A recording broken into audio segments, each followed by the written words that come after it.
sniper. That's how I am before my meds kick in.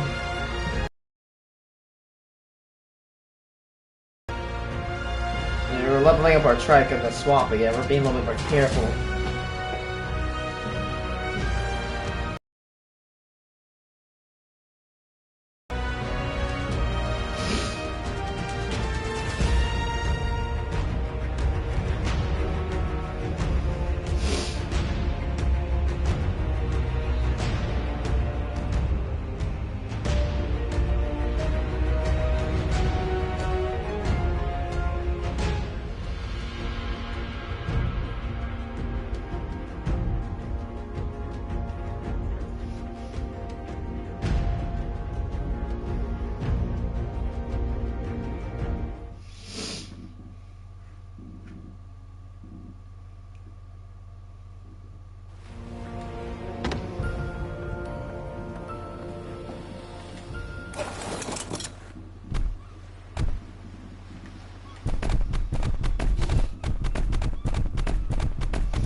Hello, little dude. Big dude.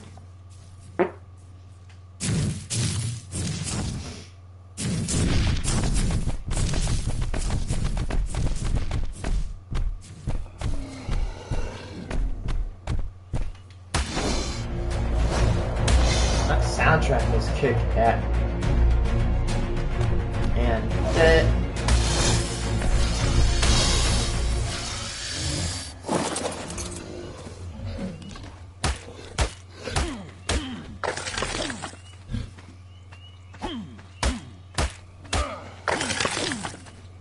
nearly a whole stack of hide from two of those. That's worth it.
Oh.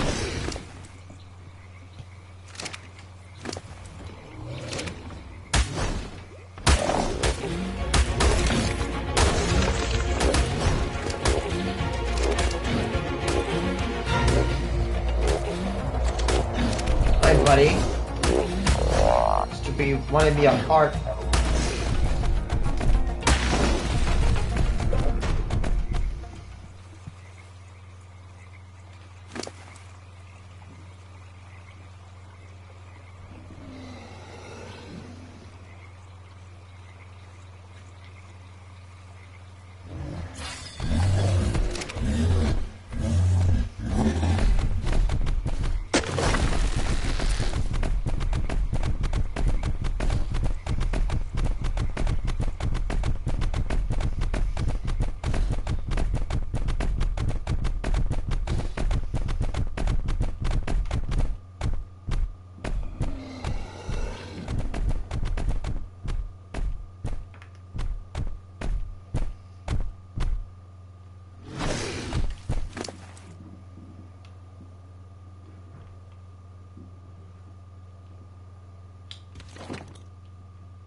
No, you're acting so hard.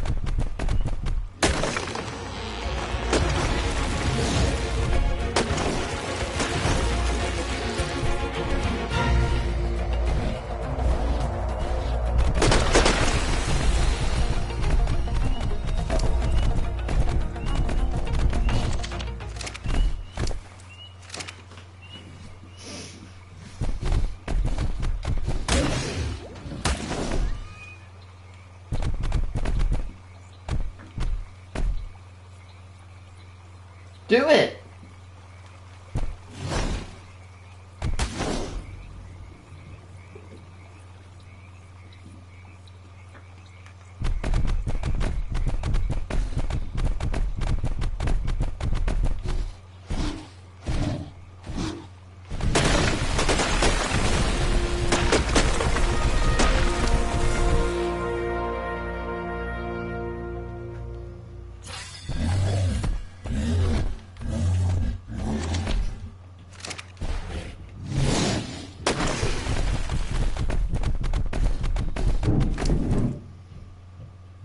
Nine, 7, 3, 6. 4 XP, right?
It is me.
just a copy. Oh, so you don't want to do anything on this? Got it.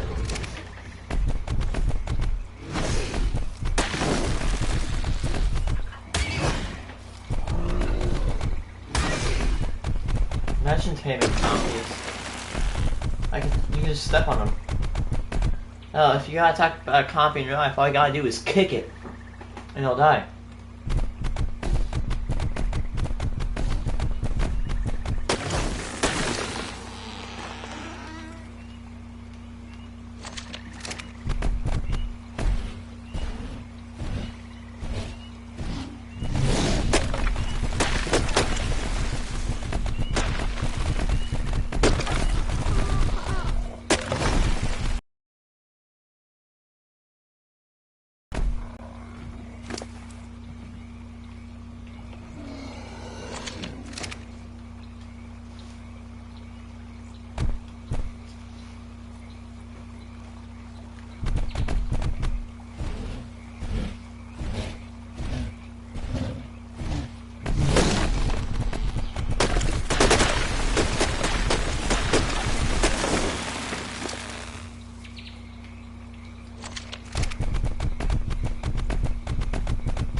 Alright.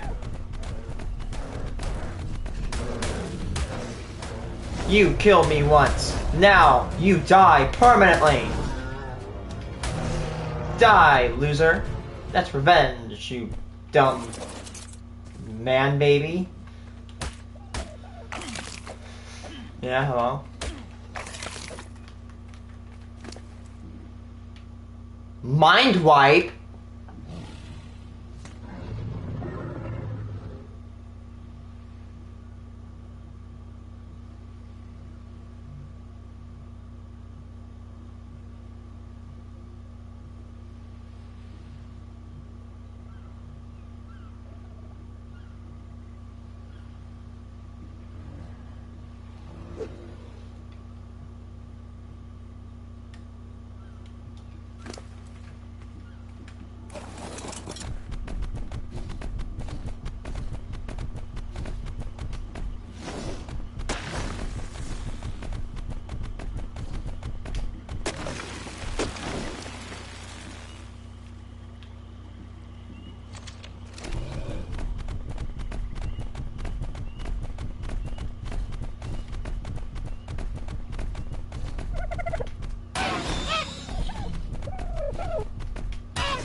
That's down.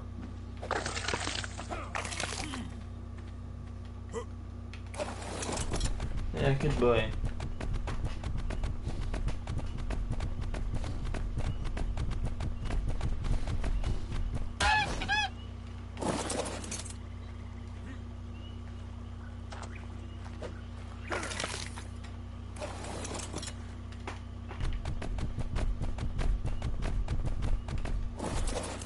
Ever heard of Sarcos? I think it's called Sarcosuchus.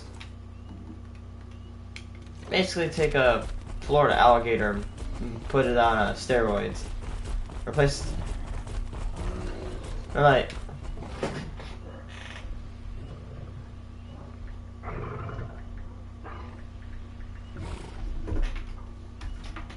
They are large alligators.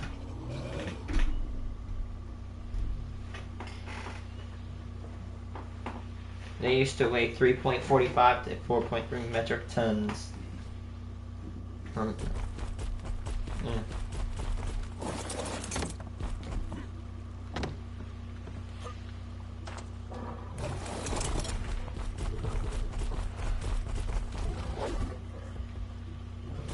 That dinosaur that killed me, I killed it. The key is to kill it on land, not in water.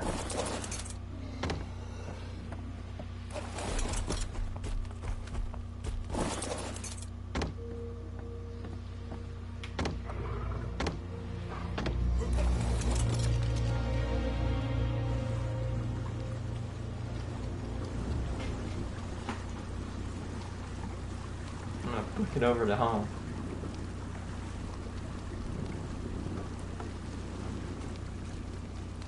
Sarcosuchus, the dinosaur killer.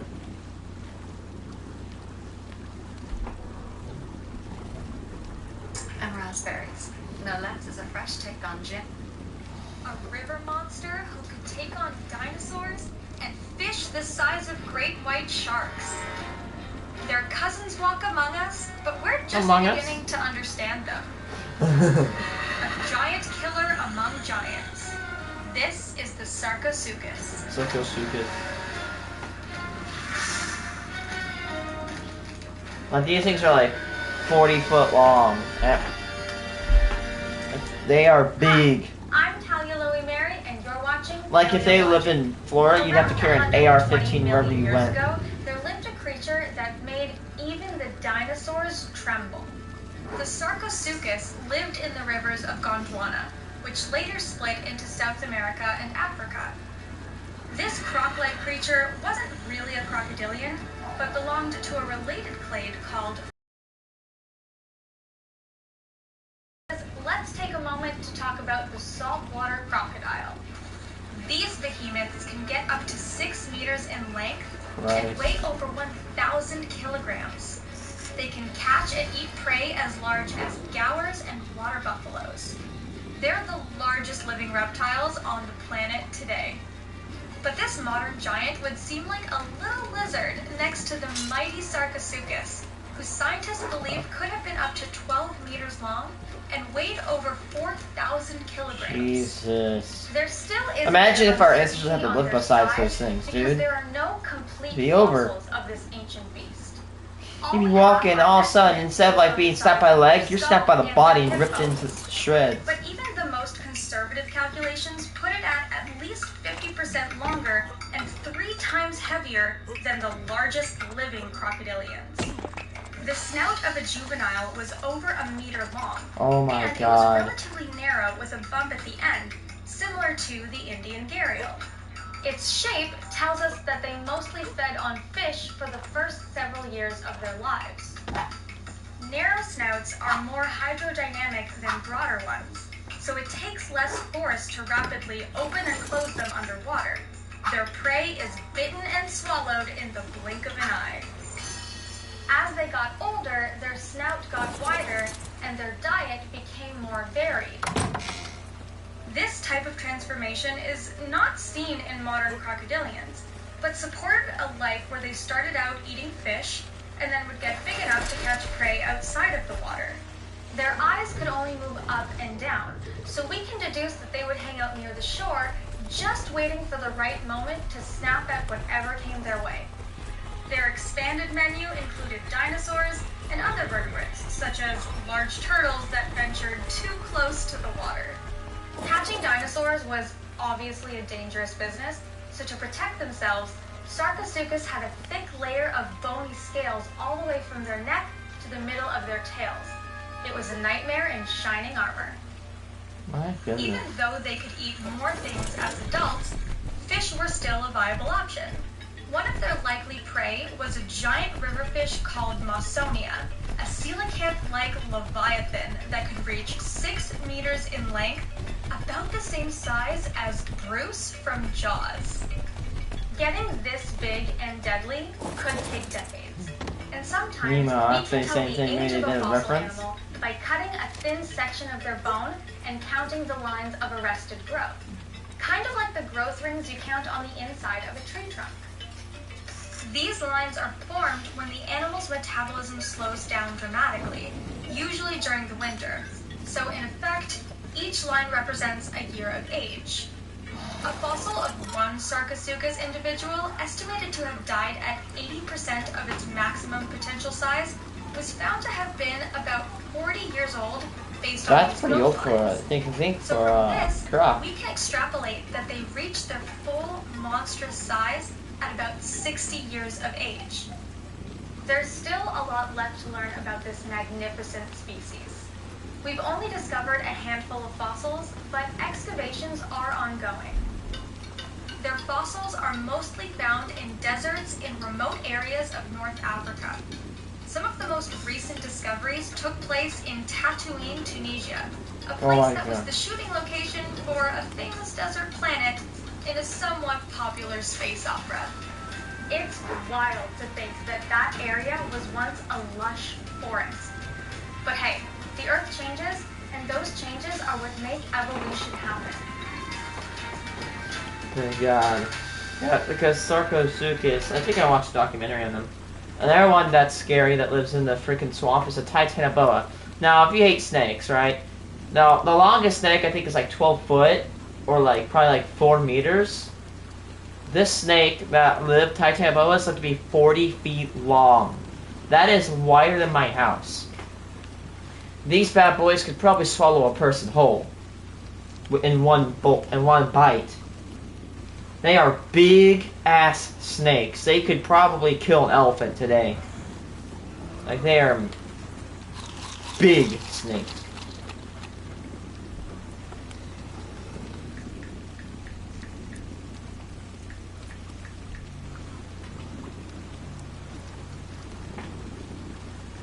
And of course, you get the picture of it swallowing a freaking Sarcosuchus.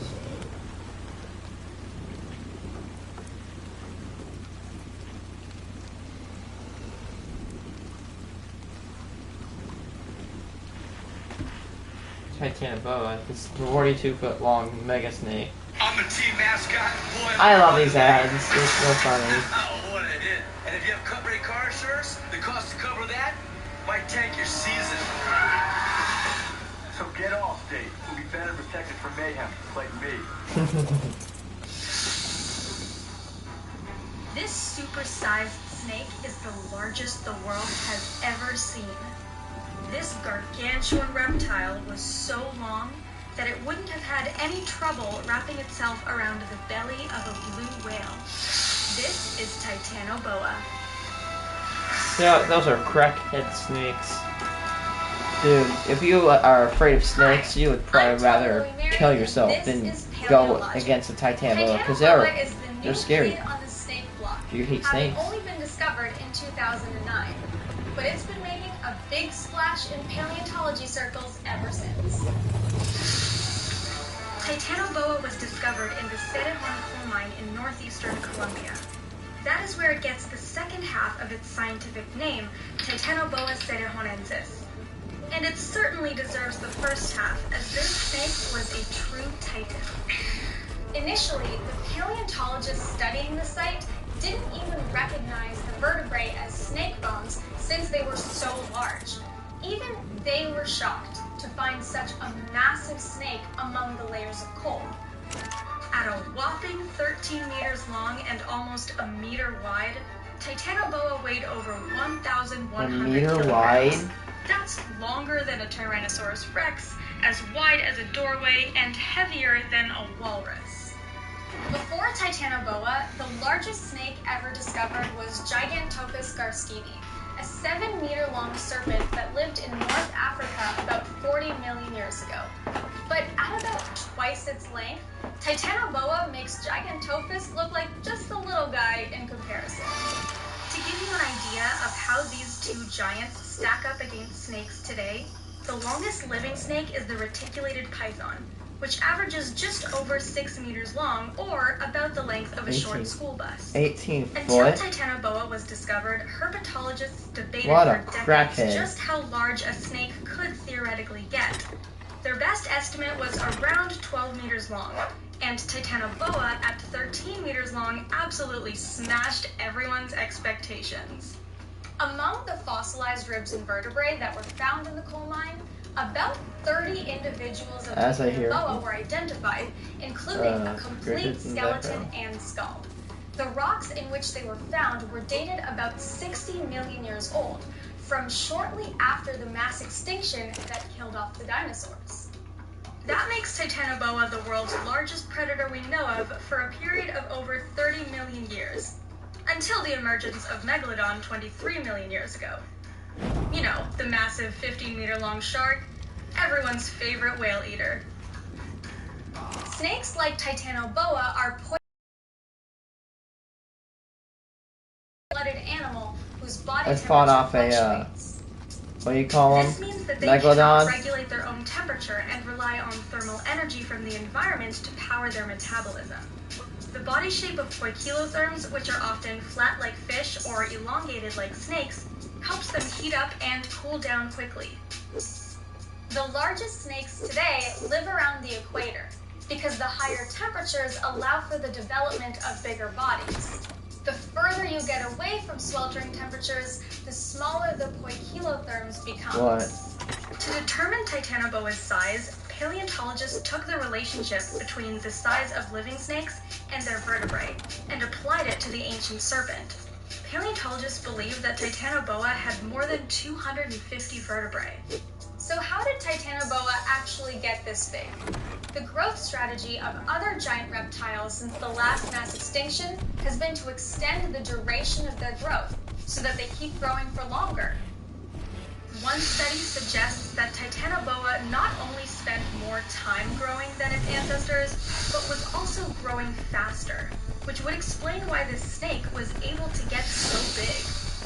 A large proportion of the adult individuals found in the coal mine were 13 meters long, suggesting that this may have been the average adult size and not just an outlier. Prior to Titanoboa's discovery, not a single land-dwelling animal from 55 to 65 million years ago had ever been found in tropical South America. Because of the relationship between size and ambient temperature, the discovery of Titanoboa actually helped scientists gain a greater understanding of the environment and climate in which it lived. They concluded that the temperature would have needed to be at least 30 degrees Celsius to support Titanoboa's growth to those gigantic dimensions. Plant fossils in the area that resemble today's tropical plants showed that Titanoboa lived in an ancient rainforest, the oldest one ever found in South America and the foundation on which our current Amazon ecosystem is built. But Titanoboa wasn't the only treasure discovered in the Cerrejón coal mine. Fossil hunting can be difficult in areas where there is no exposed rock. The mine, however, unearthed a wealth of other fossils, from turtles to crocodiles to fish. This showed that the area at the time was a swampy environment, similar to the Florida Everglades. The presence of these aquatic animals supported the hypothesis that Titanoboa spent lots of time in water. Given its huge size, Titanoboa was likely quite awkward on land and probably preferred to glide around in the water like today's anacondas. Their teeth also seem to be better suited to catch fish, which supports the idea that they were aquatic. Their diet likely consisted of giant freshwater fish and potentially large crocodiles. Step aside, Steve Irwin. These guys were likely the original crocodile hunters. Will Titanoboa remain the largest snake ever discovered? Or are there even larger fossilized serpents waiting to be uncovered? If so, I hope that one day they slither into our lives. That's just, at least they're freaking extinct. Imagine that. Yeah, you'd have to go to the Amazon with an M1A2 Abrams if those things existed.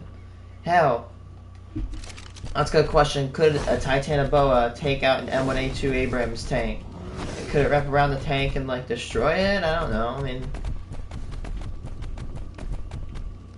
can you imagine having a snake? Like, imagine you're driving a tank through prehistoric times, and all you see is a Titanoboa that just wraps around your tank and crushes it.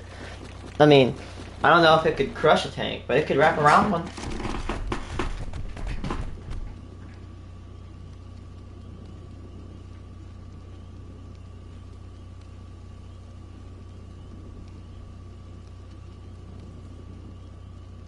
Terror birds. Actually, that... What's it called? The machine from Horizon Forbidden West and Zero Dawn called the Long Neck. It is actually a model of the terror bird. Killers were the size of bears with eagle-like beaks and knives for feet. Their deadliness remains unmatched by modern predators. Their rule was long and brutal, and then they swiftly disappeared forever.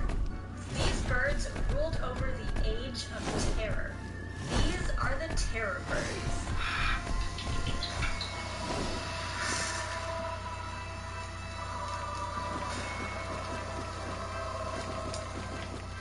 Hi, I'm Tallulah Mary, and you're watching Paleologic. For millions of years in the Miocene, South America was a strange and dangerous place. Stay tuned to learn how you can invest in a new innovative platform. It was a time when the continent was isolated and weird animals evolved to fill the ecological niches that dinosaurs used to occupy. The top predator placental mammals that rule today, like big cats and dogs, hadn't arrived yet. The land was dominated by carnivorous marsupials like the Thylacospilus, crocodilian reptiles like the Purosaurus, one weird carnivorous armadillo, and, of course, predatory birds. But we're not talking about eagles, hawks, or condors. This land was ruled by terrestrial birds, some of which were over 2 meters tall and had the biggest bird heads ever recorded. It's hard not to get a big head when you're the largest terror bird, but Kelenken took it to the extreme. Just for context, the shoebill stork has one of the biggest heads among living birds. Their beak is about 25 centimeters long, with sharp edges and a pointy tip. You do not want to have any part of you caught in its jaws. Yes. But the shoebill's beak, plus their entire body, which can be as tall as me, only adds up to about 7 kilos in weight. The Kelenken's head alone was heavier than a whole shoebill. Their skull was 3 times longer than a shoebill's, and their total body weight was 40 times more than a shoebill, measuring roughly 250 kilograms. Yes, these birds were as heavy as grizzly bears, except unlike bears, they hunted on 2 legs. So they were in many ways more similar to a theropod dinosaur like Velociraptor than to any living predator. Kelenken was about 3 meters long from head to tail and roughly 2 meters tall.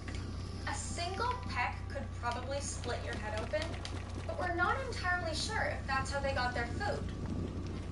The most common theories are that they killed their prey by pecking it to death or by grabbing them and shaking to snap their neck. It's also possible that Kelenken was a kleptoparasitic scavenger and mostly stole other predators' prey. That means these birds not only terrorized delicious prey animals, but also other ferocious predators as well. Nobody was safe from terror birds. Their fossils have been found in formations in Patagonia alongside extinct rodents like guillaumes and sparacidons, who are marsupial-like predators. They might have been both eaten by the Kelenken and caught prey that the bird would later steal. Ground sloth babies were another likely prey of the terror bird. Yep, that's the saddest sentence I've ever said. Kelenken was far from the only terror bird. One species was so successful that it was one of the few predators to colonize North America during the Great American Interchange. This was Titanus, a badass name for a badass predator who lived from about 5 to 2 million years ago. It was slightly shorter than Kalenkin and much leaner. It weighed roughly 150 kilograms, about the same as a jaguar or a small black bear. Oh, that's As we know cool. from those modern animals, that's plenty of weight to be a fearsome predator. So far, fossils of Titanus have only been found in Florida and Texas, and there's a huge geographical gap between them and their closest relatives in South America. Feeding time in the morning is very exciting. I used to feed them Purina 1. It just wasn't my preference feeding them the chicken byproduct meal or a corn gluten meal. When I look at the ingredients of the Blue Light Protection formula, these are all things that I want to feed my dogs. It feels good feeding them something that I know is good for them.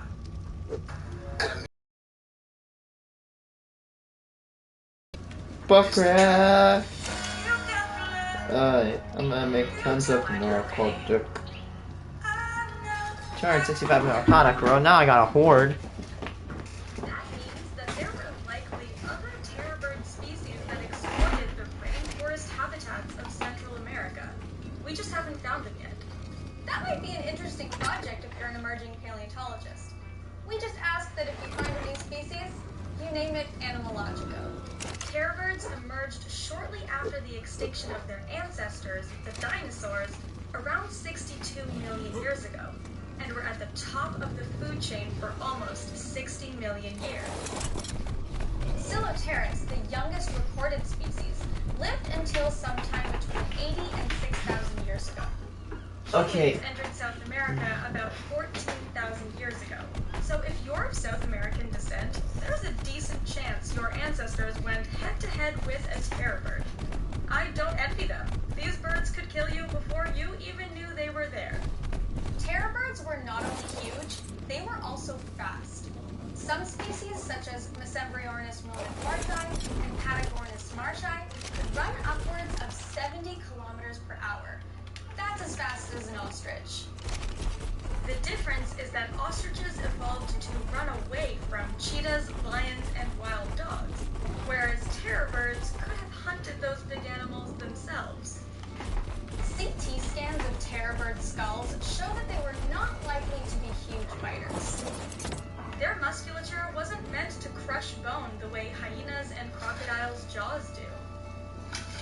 To take on larger prey, they probably used a combination of kicking, pecking, and possibly grabbing their prey with their massive beak and slamming it onto the ground. This is similar to how modern predatory birds, like secretary birds and roadrunners, kill their prey. Their feet were equipped with large claws that could tear open flesh, and were longer than the famously lethal cassowary's claws. Though even without the claws, the sheer force of their kicks would have been enough to at least stun their prey. After that, depending on the prey, they would swallow it whole or shred it apart and eat the best pieces. Unfortunately, the changes in climate and the arrival of placental mammals like wolves and big cats were the doom of terror birds. Every empire crumbles eventually, and in this case, it was these furry animals that came to take the crown. But there's still a living relative of terror birds hiding in South America, biding its time, waiting for the right chance to make a power move. We have secured some footage, but viewer discretion is advised. This is the closest living relative of the Kalenkin, the Seriema. Still kind of scary. Okay, they're not as terrifying as their extinct cousins, but they do exhibit a lot of behaviors that are associated with terror birds. I'd love to talk more about them, but they deserve their own episode. We're still finding amazing... Coconut crab, your worst If you've nightmare? ever been to a pet store, you might have seen tiny hermit crabs. They're cute, shy, and live in adorable enclosures.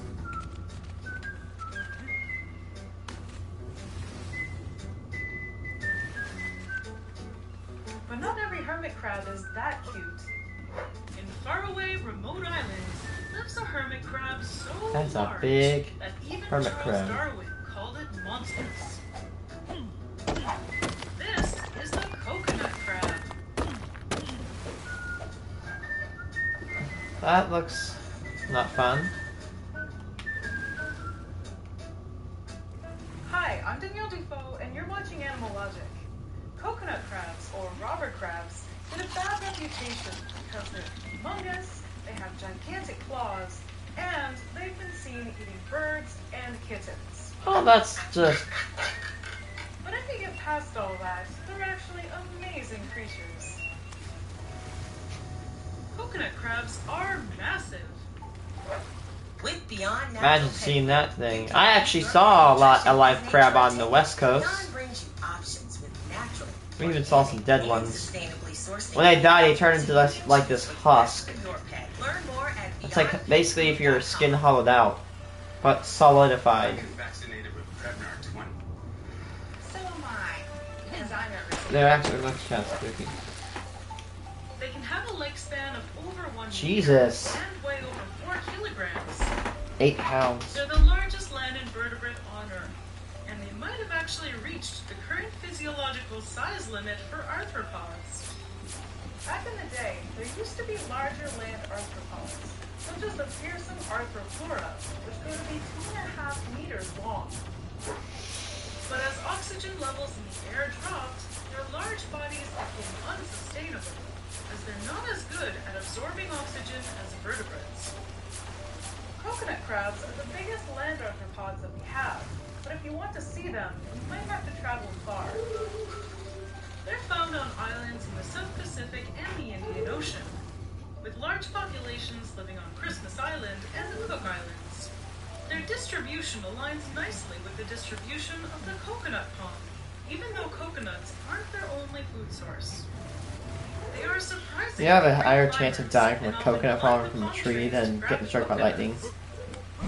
Apparently. When possible, they prefer to eat fleshy fruit and nuts. Some What? of those fruits, including the sea mango, have toxins that get sequestered in the crabs' bodies and make the crabs poisonous to humans. Their asymmetrical claws are among the largest in the animal kingdom, and for some reason, their left is always larger than the right. So claws represent. Why does that happen? Coconut crabs have the strongest claw grip in the animal kingdom at 1,500 newtons. They're helpful for self-defense, Ooh. hunting, and for opening coconuts. Don't wanna get pinched by that, man. To do this, they pull away the outer fibers in a process that might take days. Then, they pierce holes through the eyes of the coconut with their thin and pointy legs. This makes the coconut easier to break to access the meat.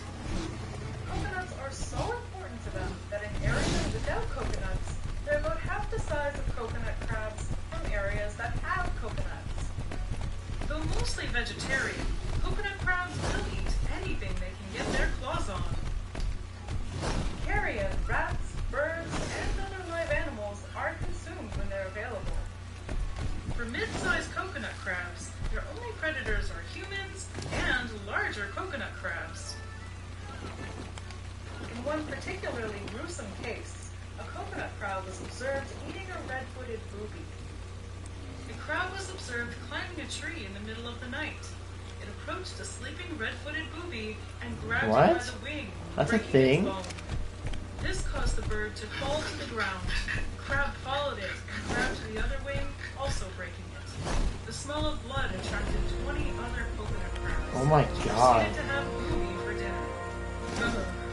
Imagine having the ability to say, I ate a red-footed booby. Coconut crabs may have dragged her into their burrows and eaten her.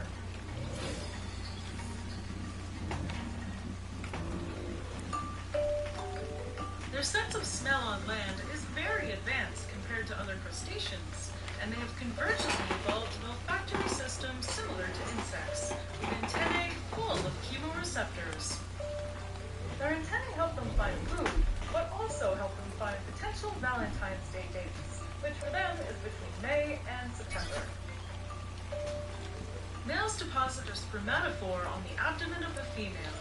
She uses this to Refines material fertilize in her bulk, egg cases, powered by which she carries gasoline? as her Hell own. yeah. When they're ready to hatch, she goes to the water and releases them when the tide is high. The babies live as plankton for about a month, fully dependent on ocean currents for movement. When they're a little older, they go to the bottom and use abandoned sea snail shells for protection. Then, within the first year of their life, they go to land and lose the ability to breathe underwater. If you find a coconut crab, do not throw it into the water. Just give it a good claw shake and send it on its way. I'm kidding. Do not touch their claws. They will Yeah, I told that my dad. My dad was out and put him in the ocean. I'm like, dude, don't put him in the ocean. Just put him down on the ground. Let him walk into the ocean. Crabs don't always like to be in water. In fact, there's a lot of things in water that they don't like octopi, and I don't know. I don't think sharks. Sharks can't digest bones. I don't know if they could digest crab. We're still not sure when they reach their maximum size, but it's believed to be at least 40 years of age, with some scientists claiming that they could grow until they're about 120 years old. Like all crustaceans, coconut crabs molt as they grow. They need to shed their old exoskeleton and grow a new, larger one. The new exoskeleton is initially very soft, which makes them very vulnerable for a few weeks after molting. These pinchy boys molt every year. To avoid harm, they dig a burrow to shed their old exoskeleton, then they eat it to recoup nutrients and wait for the new one to harden. I guess they really hate birthdays. Unfortunately, it's getting increasingly hard to find huge coconut crabs. They got this big because they had no natural predators on their islands. But humans and the animals, Yeah, because humans destroy everything. dogs and pigs, have caused a rapid decline in their populations. Yeah, I got to hire 12 more narcotics. If you don't know why I'm wanting narcotics are really great material. You know what it does to things? It puts them to sleep. It knocks them out. It makes them unconscious, allowing me to tame them or kill them at my will. Which is why I'm hoarding it. As we learn more about them, we'll be able to protect them better. But until then, I guess we'll have to keep letting them eat kittens and birds as their populations recover.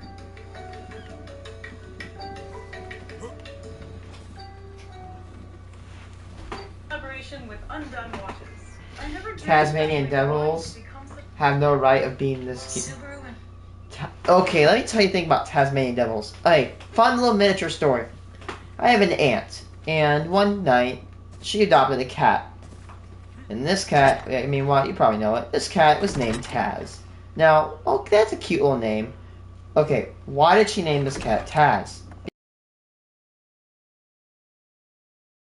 Devils are also known as very mean. You do not go near these guys. These guys are like honey badgers. Honey badgers can look cute, but they're mean. They will tear you up. But basically, Tasmanian devils are evil. Basically, I think they'll tear you up. Wait, hold on.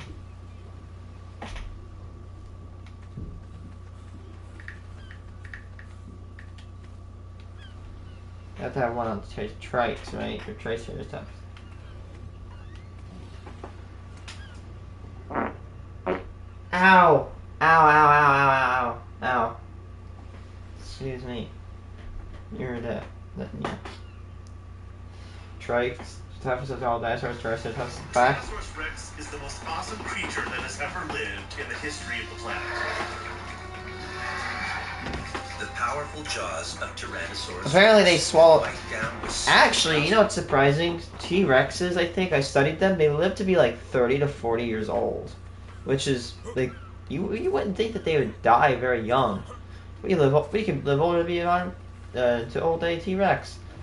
T-Rex, I think, is the biggest nerf in biological history. Eventually, they actually became, ready for it, the modern day chicken. I'm not joking you. They got massively nerfed. Why? Update 1.2.4. What's it called?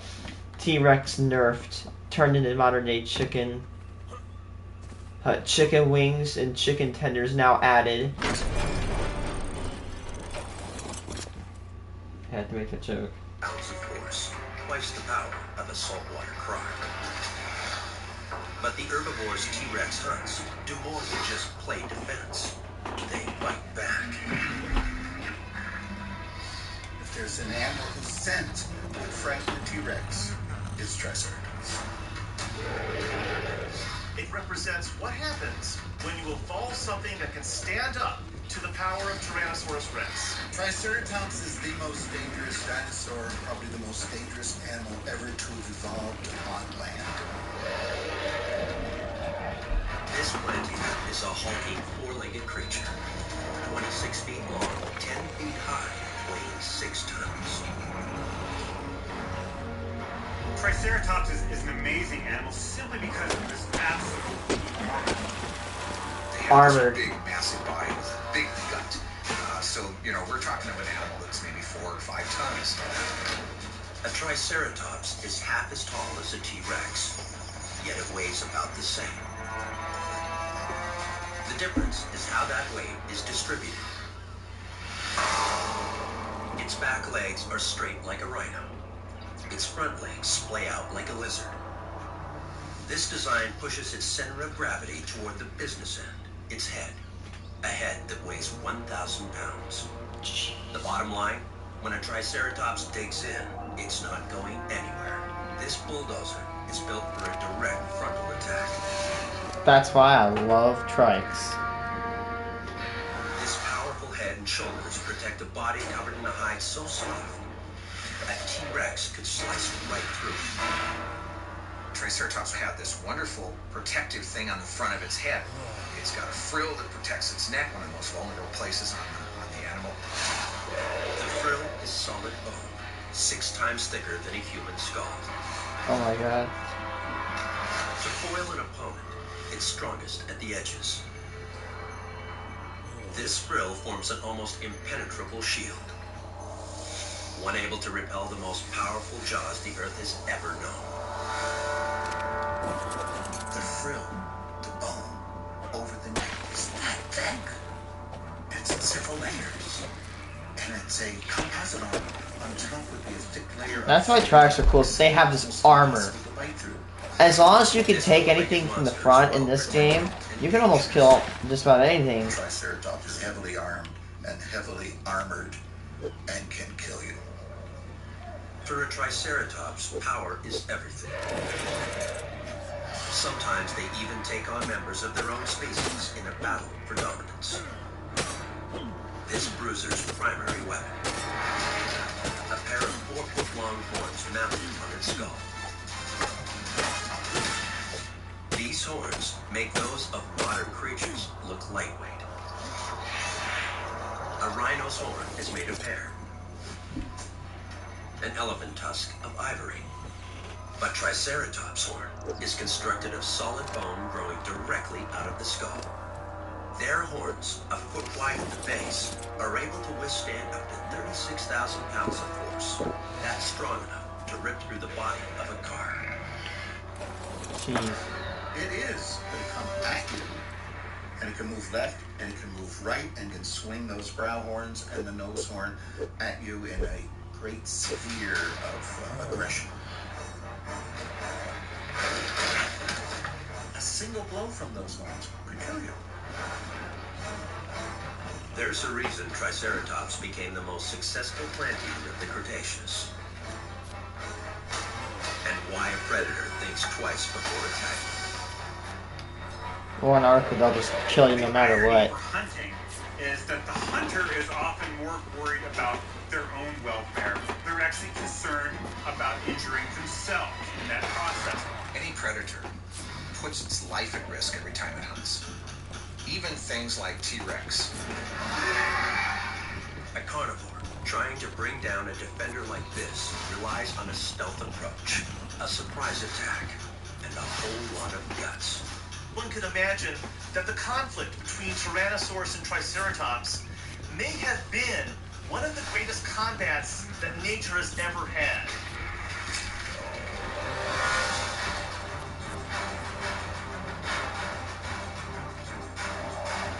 Here we have one of the greatest predators nature has ever produced and one of the greatest defenders nature has ever produced, sparring off with some truly awesome weaponry. There's nothing like that in the world today. No, there isn't. Triceratops' most effective defensive tool is one totally hidden from view. A ball and socket joint, which connects its 1,000 Oh pound my head to its god. brain. And it has a ball and socket joint connecting its head, which doesn't sound like much, but that's... the ability to maneuver its head almost 360 degrees. Oh my This god. bone is the closest nature has ever produced to a perfect sphere. It allows movement in almost any direction. In a fraction of a second, a Triceratops can place its head directly between its body and its print. It's like a gigantic white rhinoceros on steroids. Its head always faces you.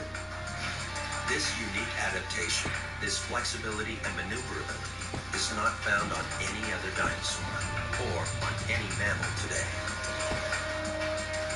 You could imagine it being able to turn its head very rapidly, very quickly, one direction or another. Rhino can't do that. Almost fencing with your horns that Triceratops could do.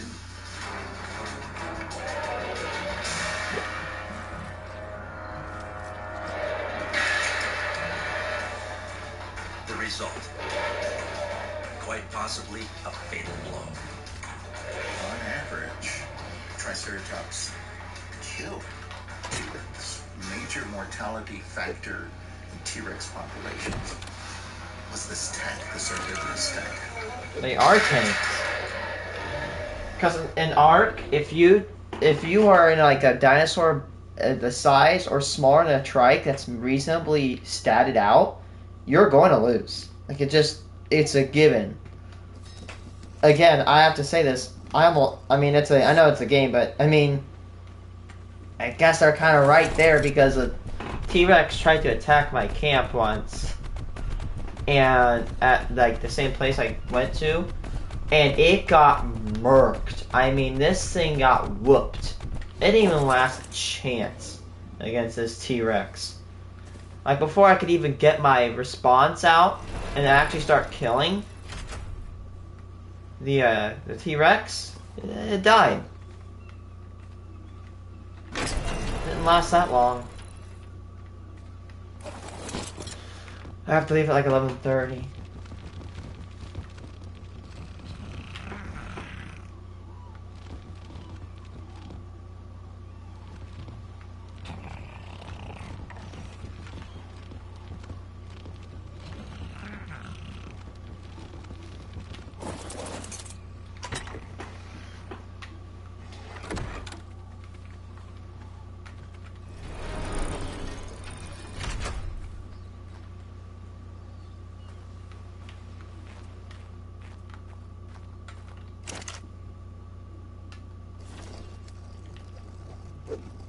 I have tons of narcotic now.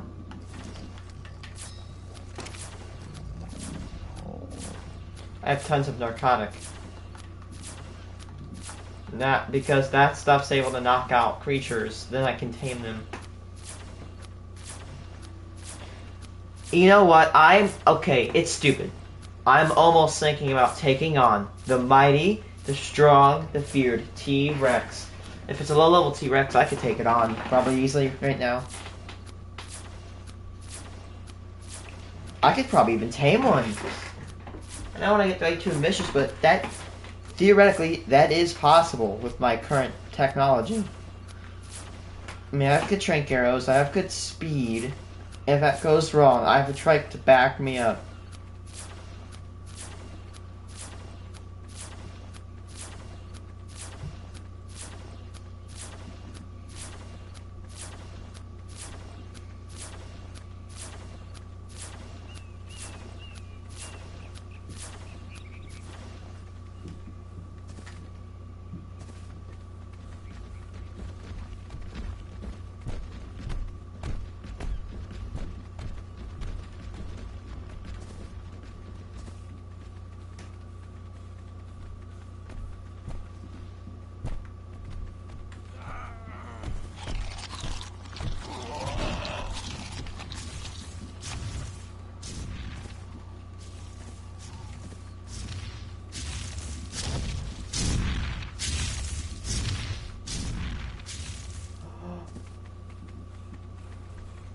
There's another ankylosaur. I love Ankley's.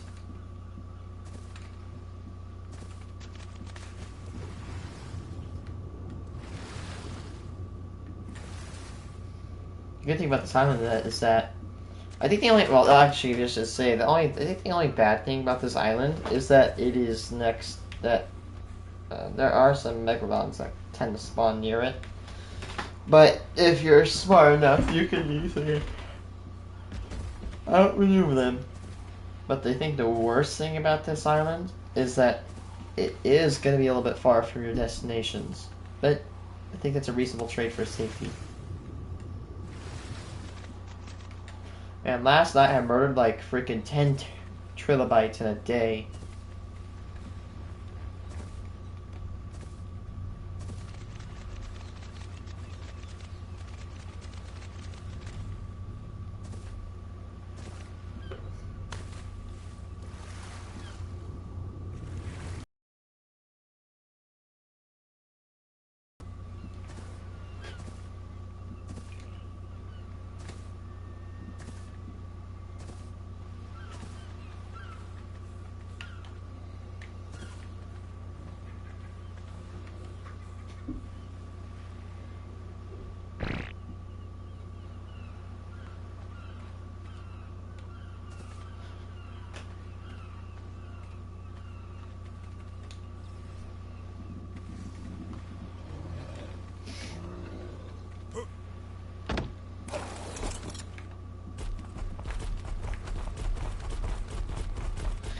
I mean,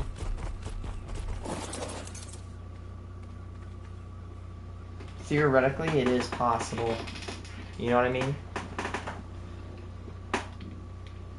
Because, let's see. So, if we start weighing my, if I weigh my power, I have an assault rifle, which can take a little bit of time to kill something, but if it was level 1, I could drain about 3 seconds of constant fire, and I should be able to take one out.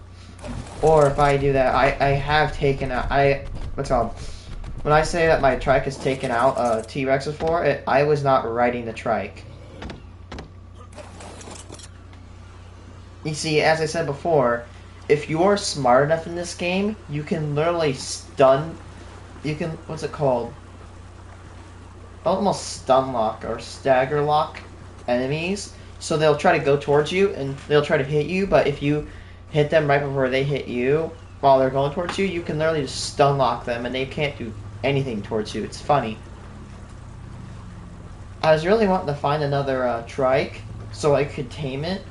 I want to find a male that's like level 20 or 30, whatever. I want to take that. I want to see if I can tame it. And then after I tame a male that's like level 20, I'm going to go level it up and get melee damage or so. I'm going to see if I can breed them.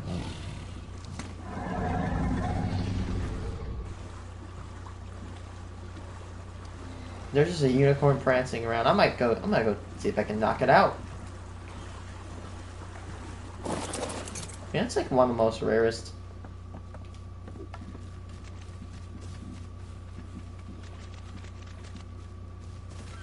Maybe I should craft a boa. Ebola. I'm saying Ebola, not Ebola. Don't worry, people.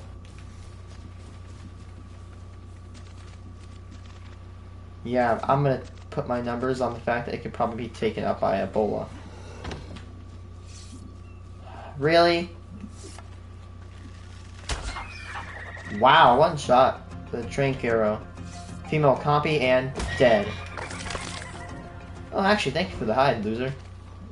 I needed that.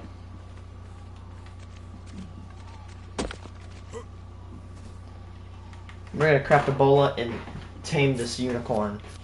Well, what? I've tamed trike, stegos, I've tamed beavers. Now we're going for a frickin' unicorn. What the hell?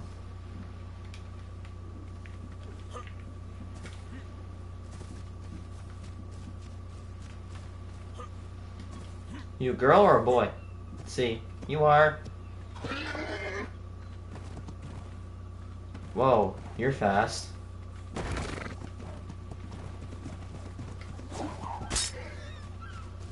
Put.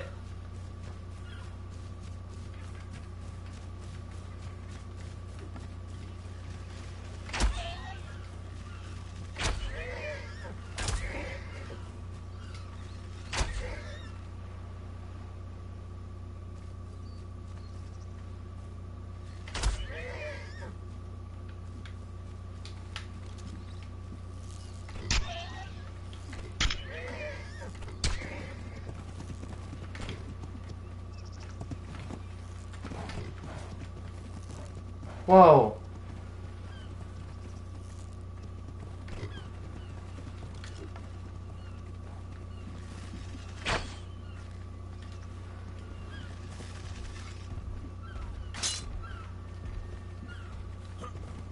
You know, of all the animals I've seen on this island, I didn't think I'd find one from the equine family.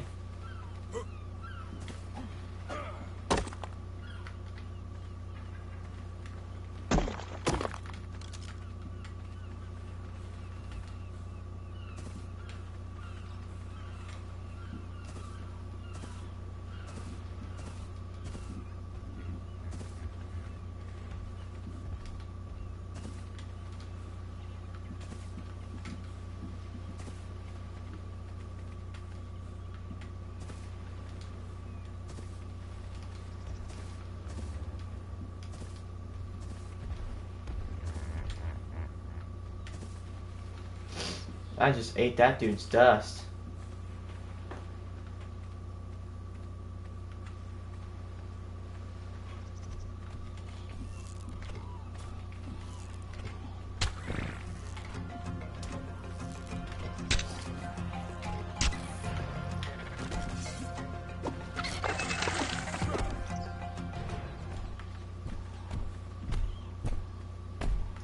Female level 3.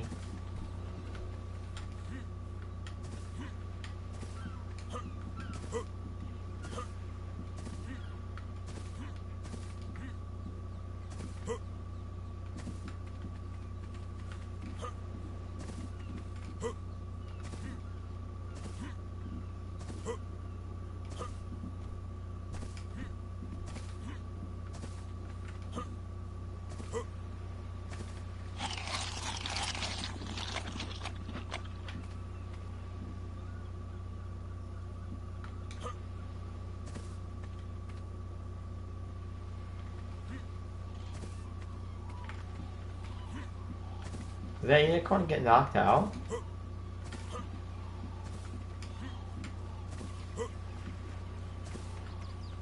Wonder where it went. Oh, here it is.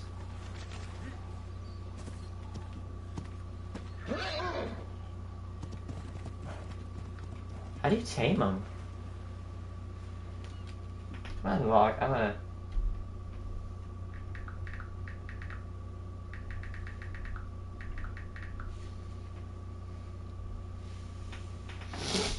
Let's see. At Kroger, everyone wins when it comes to savings. Oh, let's go. Save great prices, deals, and rewards on pickup or delivery as you do in store. So no matter how you shop, Very rare. Very. Kroger, fresh for everyone. There's only one unicorn spawned in the wild at a time.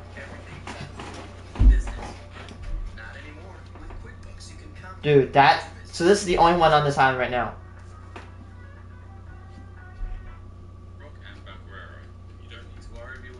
But you're not on any of these maps. If you have simple kibble, that's nearly as effective as rock carrot. If not, and you've only just started, you can use measure berries. It's just going to take you a while. This can be a little bit daunting to start with, so I'm going to put it in slow motion here. To tame an equus, you need to passively feed it from the last slot of your hotbar. Once you've fed him,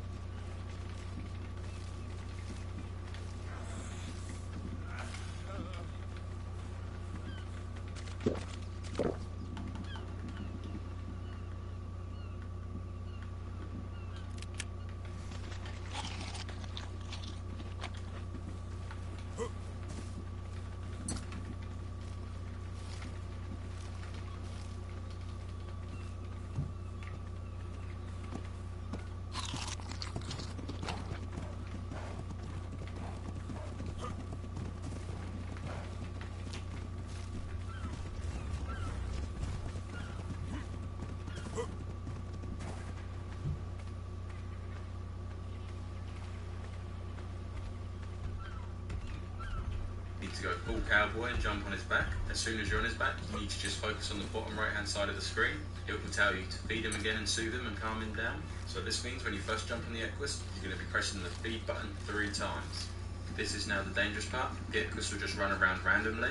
and you have to just sit on his back until you're prompted to feed him again in the bottom right hand corner of your screen.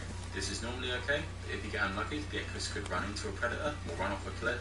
After a while of running around in circles, your Equus will tame. They can be ridden without the saddle, but the saddle feels pretty cool on these guys.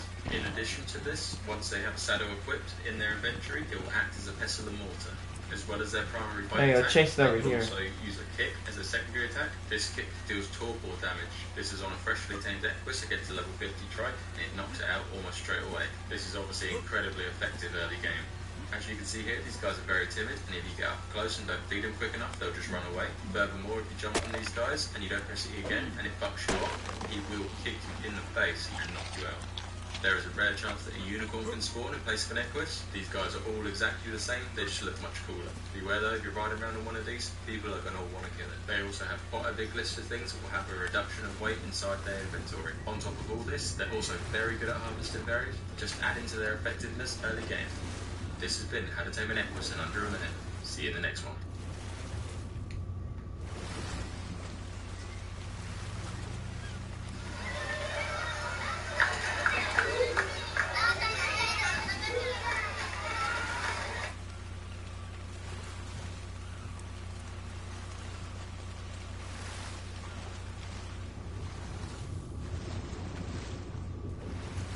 Crap.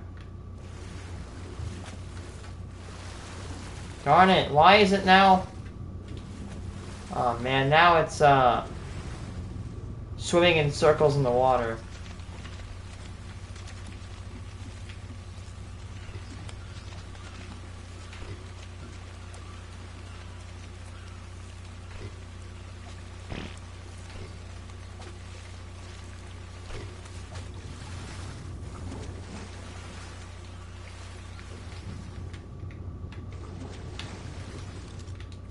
Sorry now. Oh.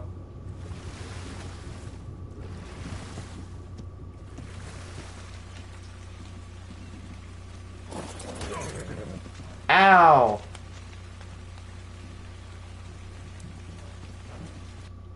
Run in circles, your Equus will tame. Here, to tame an Equus, you need to passively feed it from the last slot of your hotbar. Once you've fed him, you need to go full cowboy and jump on his back. As soon as you're on his back, you need to just focus on the bottom right hand side of the screen. It will tell you to feed him again and soothe him and calm him down. So this means when you first jump on the Equus, you're going to be pressing the feed button 3 times. This is now the dangerous part. The Equus will just run around randomly, and you have to just sit on his back until you're prompted to feed him again in the bottom right hand corner of your screen. This is normally okay, but if you get unlucky, the Equus could run into a predator or run off a cliff. After a while of running around in circles, your Equus will tame. They can...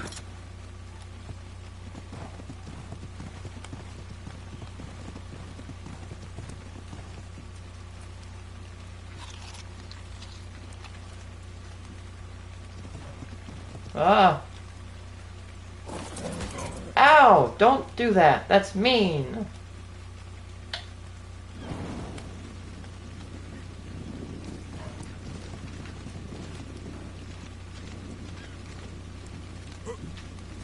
They can be ridden without the saddle, but the saddle feels pretty cool on these guys. In addition to this, once they have a saddle equipped in their inventory, it will act as a pestle and mortar. As well as their primary fight attack, they can also use a kick as a secondary attack. This kick deals torpor damage. This is on a freshly tamed Equus against a level 50 trike, and it knocks it out almost straight away. This is obviously incredibly effective early game. As you can see here, these guys are very timid, and if you get up close and don't feed them quick enough, they'll just run away. Furthermore, if you jump on these guys and you don't press it again, and it bucks you off, he will kick you in the face and knock you out.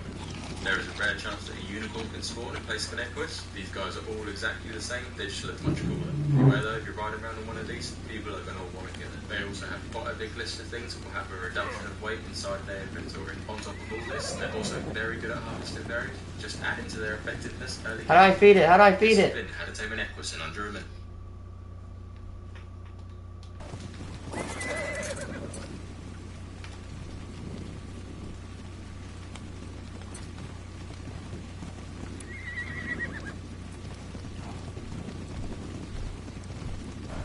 Don't go in the water. Come on, girl.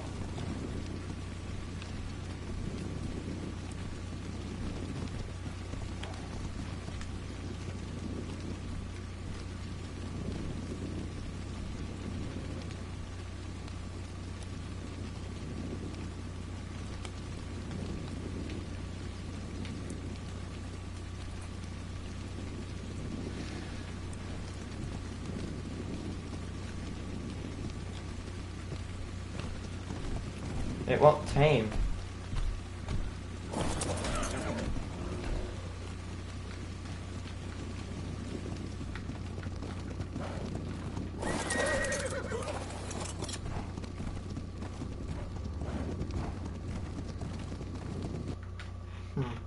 It won't tame.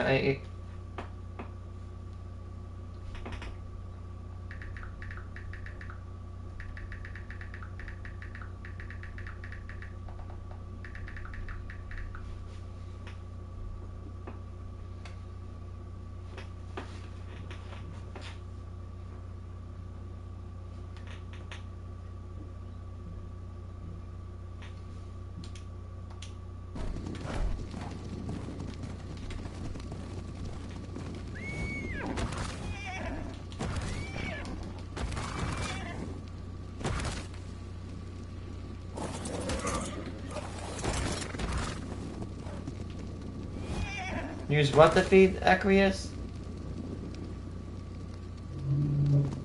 I would really like to know what button.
How do I feed it?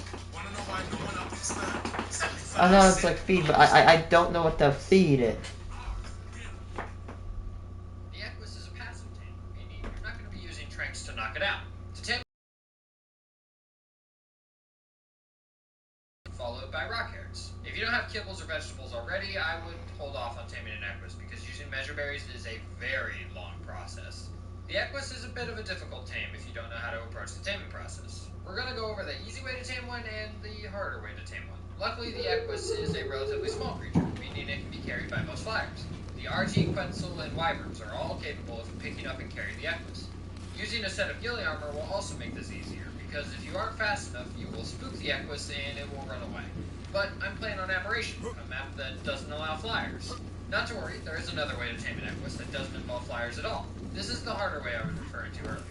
Because of how the Equus taming process works, it's best to get them into a trap of some kind first. I always have a large taming pen capable of holding any dino that can be carried at my totally epic base, so that if I'm flying around and see something I want to tame, I can pick it up, take it home, and drop it in the pen.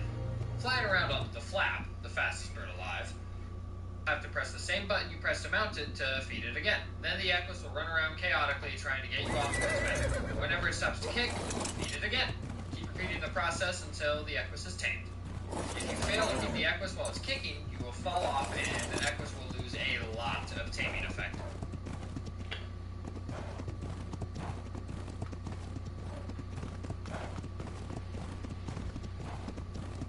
Wait, do I have to feed? Hold on.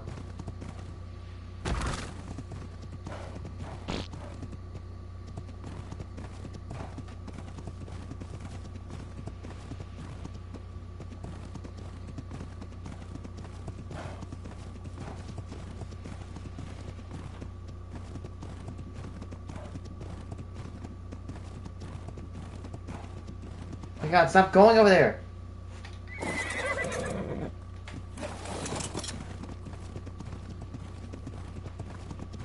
Stop going over here! You're stupid!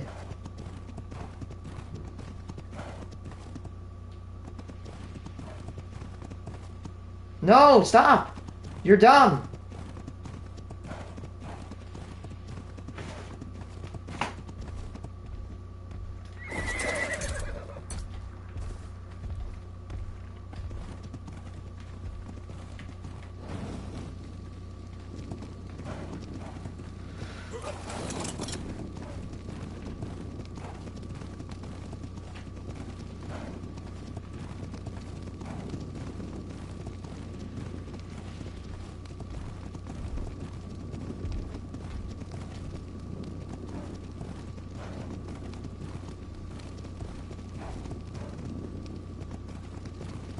Please stop running over this direction. You're stupid. There's a good chance for stuff that's bad to spawn over here.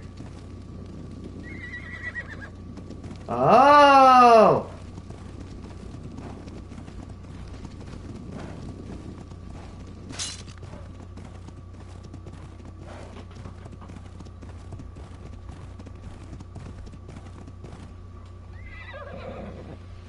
I get it now. I know how to tame. There's a... Oh, okay. I get how to tame this thing now.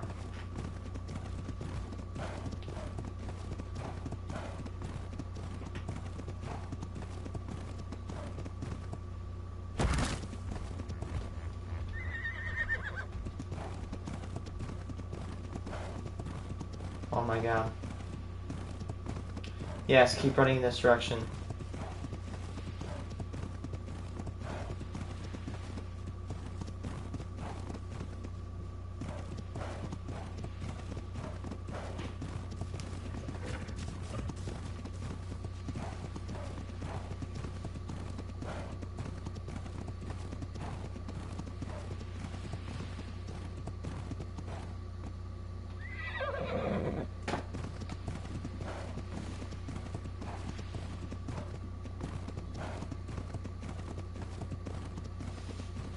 So every time it kicks, you have to hit triangle.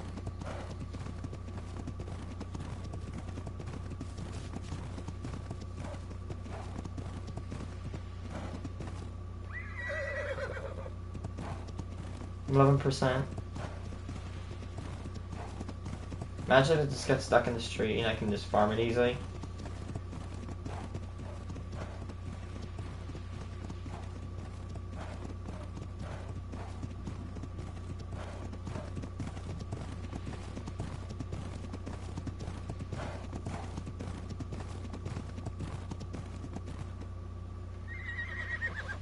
%. I have to be very vigilant.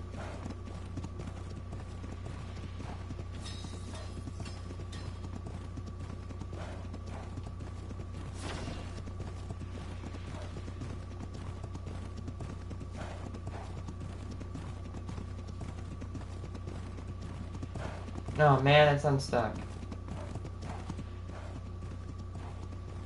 Now it's stuck again.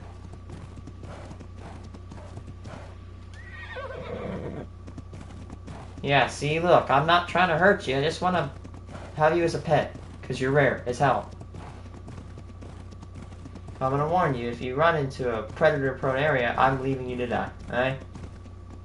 Because you can't I can respawn, you can't. Alright. I have stuff on me, and you don't. I hear Stego.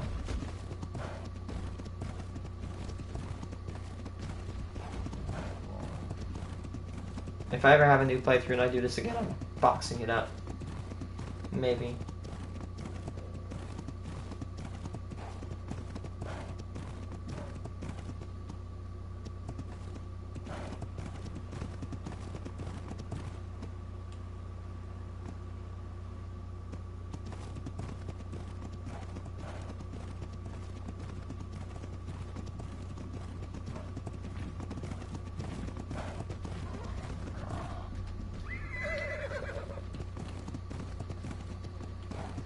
I hate how it goes in this.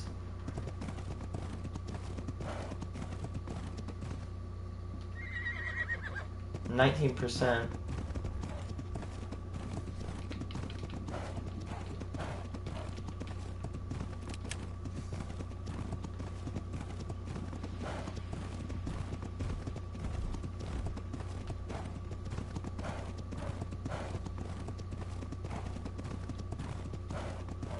Yeah.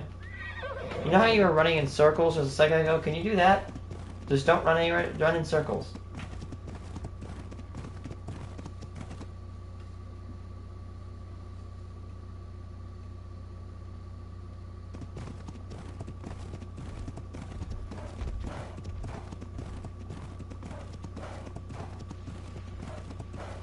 You're gonna make me lose my orientation.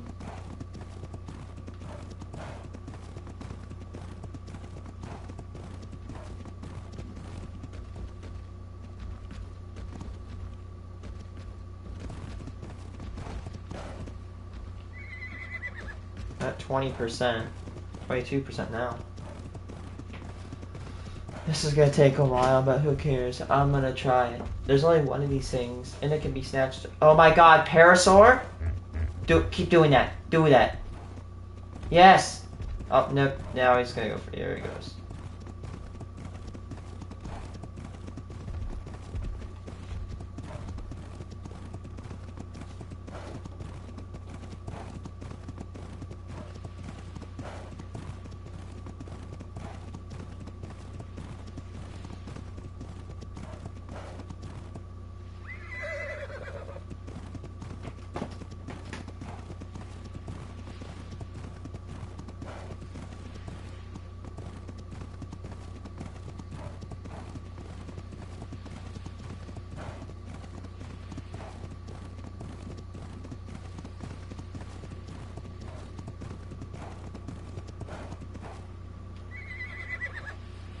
%.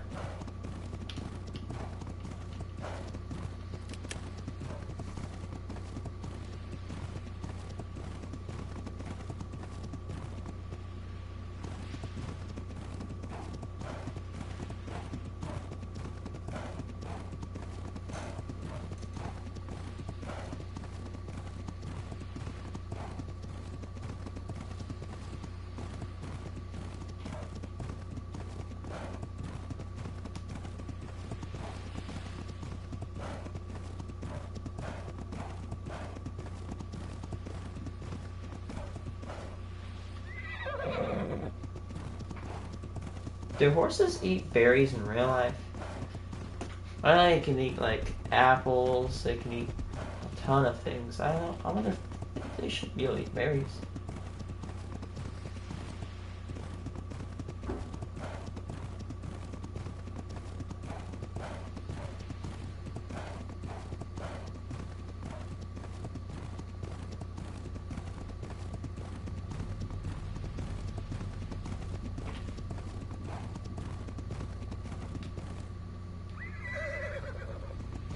Now I'm at the 3%. Ooh.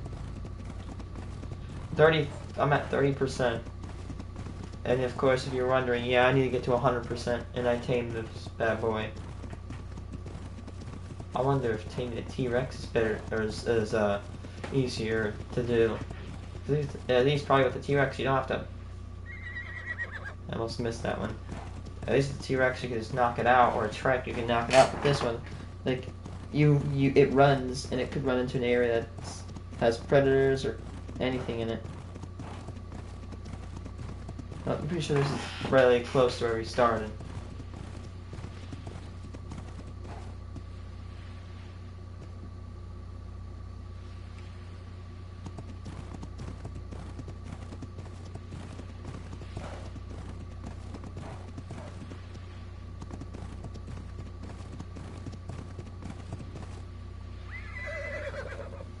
%, 30. Yeah, like 3%.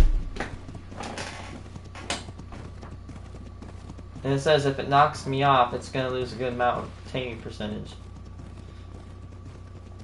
It's like whatever I do, don't get knocked off.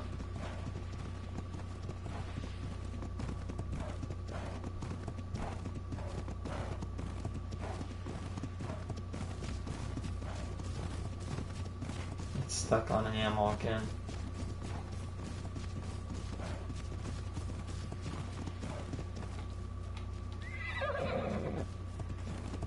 37%. Now I'm like a third of the way to getting this guy. It is taking, like the good David says, it's taking a while. Now it's gonna get sunny outside. It's 3 in the morning. It's already getting a little brighter than it was.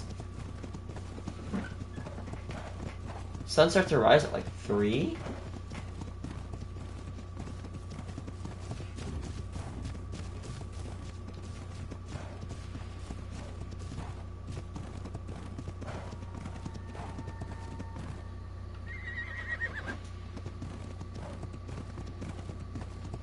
Almost to 40%. It takes like a minute or two to just let it kick you off. Try to kick you off. When you kick it off, you have to feed it.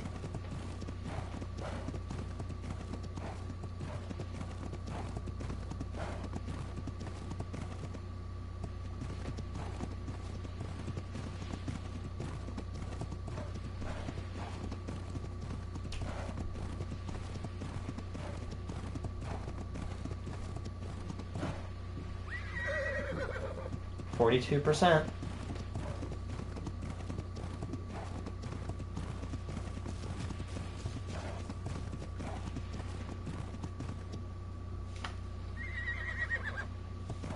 %. Almost 50%. I just gotta stick this out. It doesn't seem that there's anything way too dangerous nearby. 47%. My god, that's a lot of percent. I only have 2 Metros left. I got scared. I thought that was like one of those like theater resorts, but they're paras. They're friendly.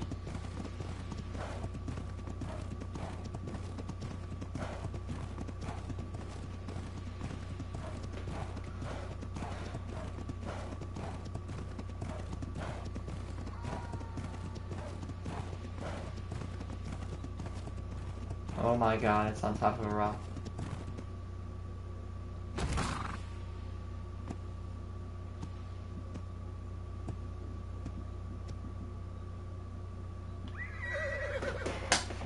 %, but I only have like 1 Mejo left.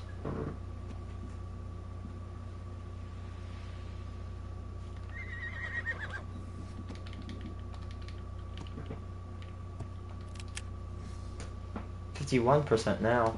It's stuck on a rock, I think. Until it turns around. How do we even get up here? 53%.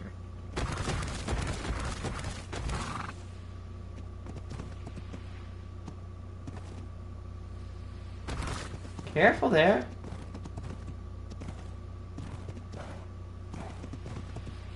It's purposely trying to kill itself.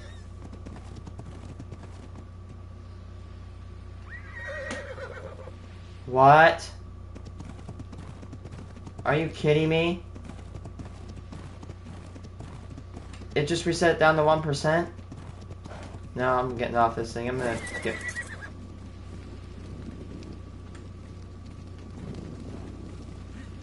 I'm getting Mejos. Oh my god, how does this Ankylosaurus keep getting off the raft? I don't get it.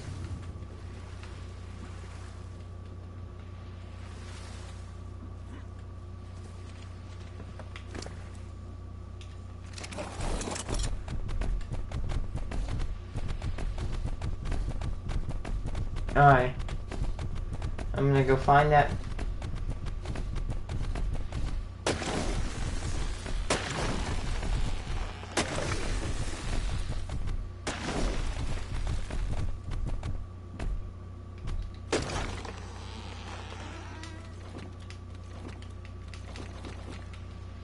None eat Metro Berry should do the trick. So don't fall off and make sure you have enough food to tame it before you get on. Also, depending on the rates of the world you're playing on, this could be a pretty long process, so make sure you also have food and water for yourself. Now let's go over taming an Equus for our friends who don't have access to gliders. How do they do it? Well, first you'll need a few things. A bola, ghillie armor, and a trap to place around the Equus once it's bola'd. I like to use 3 wood dino gateways because they're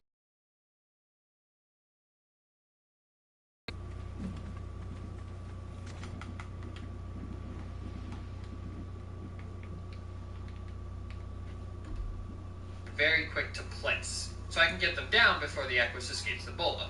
With these, I can also leave a nice gap that I can walk through, but the Equus can't. Once it's trapped, we simply do the same thing we did before to tame it. It's a bit of a more complicated taming process than most other creatures, but once you have an Equus tamed, they can be very useful. The Equus doesn't require a saddle to ride, but there's still an Equus saddle slot. Why? Well, the saddle provides armor, of course, and similar to the RG saddle working as a smithy, the Equus saddle works as a mortar and pestle. Gives you the idea of doing a playthrough without ever actually building a base. Maybe I'll do that. The Equus is also the only creature in the game with a one-of-a-kind variant, the unicorn. There's only ever one wild unicorn on a map at a time, so finding one is rare. And finding one that's high level that you actually want to tame is even more rare. Hope this helps. I can only enjoy the artificial ARK Equus because I'm allergic to real-life horses. Thanks for watching, and I'll see you in the next one.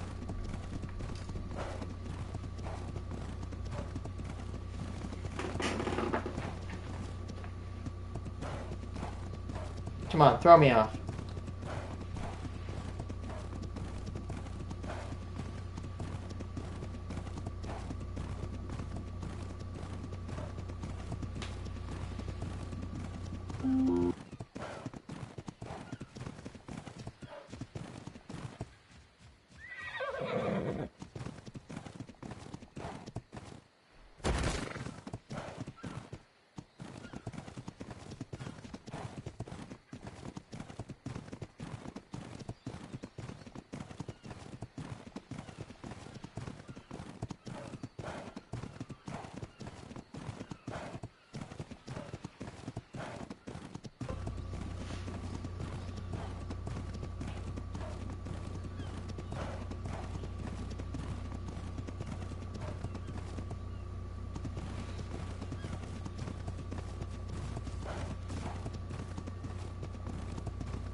I mean, Metro berries can do 1%. I mean, up to 3% or so.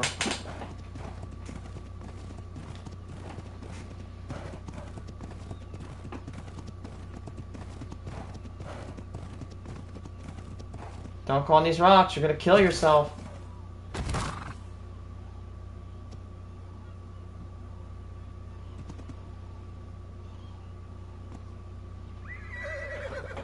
Man, I went from 6 to 9%.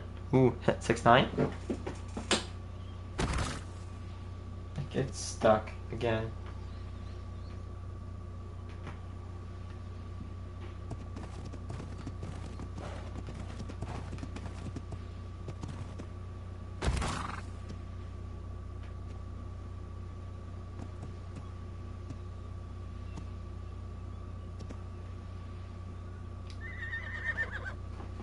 Nine to 11%, dude. That's like what? It's 2% more. Now I got Metro berries other stuff. Source is getting stuck, or unicorn is getting stuck. I mean, I think that'd be cool to kind of go to my coworker, replace this game, and say, "Hey, dude, I found a unicorn." Again, he says there's only one at a time. Do you know how big the ARK map is? It's pretty big. And they'll only have one animal roaming. Not like a big animal, but like one. This is rarer than the Titanosaur, apparently. That only has like 3 on the map at a given time. There's like 3% more. Yeah, Metro berries are definitely a way to go. They go like 2 or 3 times faster.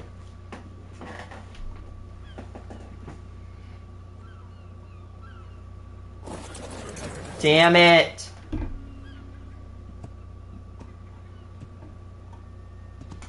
Well, luckily for me, the unicorn seems to have gotten itself stuck. I need to pay attention.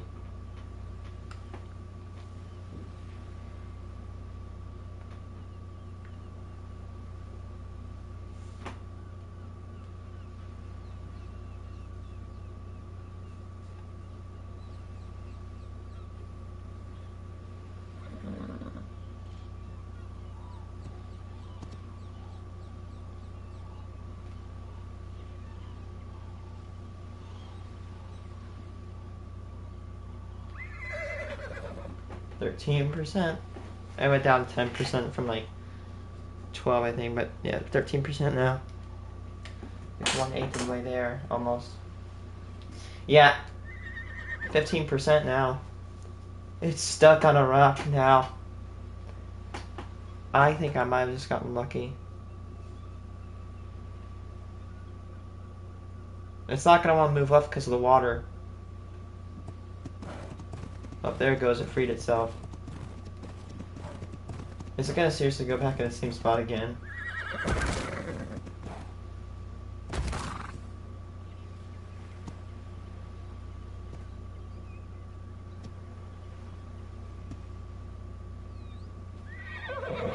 %.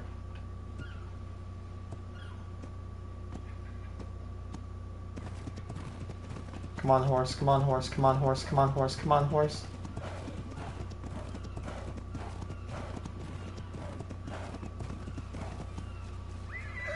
%. I mean, that's kind of fast for percentage.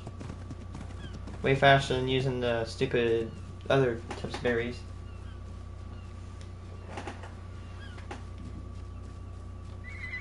%.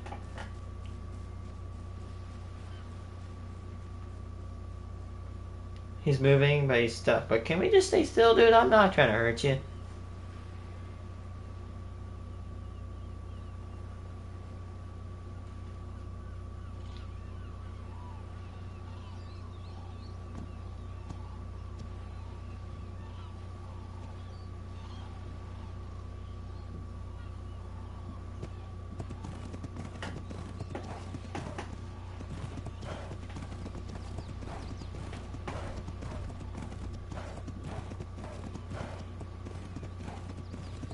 It's funny to watch him run into a wall.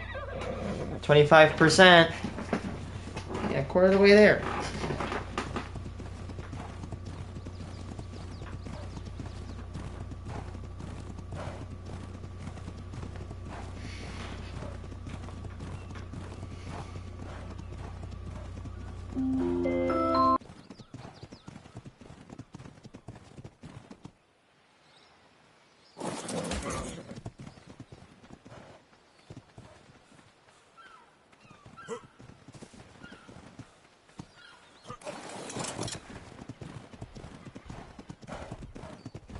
Darn it! I just got distracted answering a phone. And now I'm from 25 to 18%. God darn it.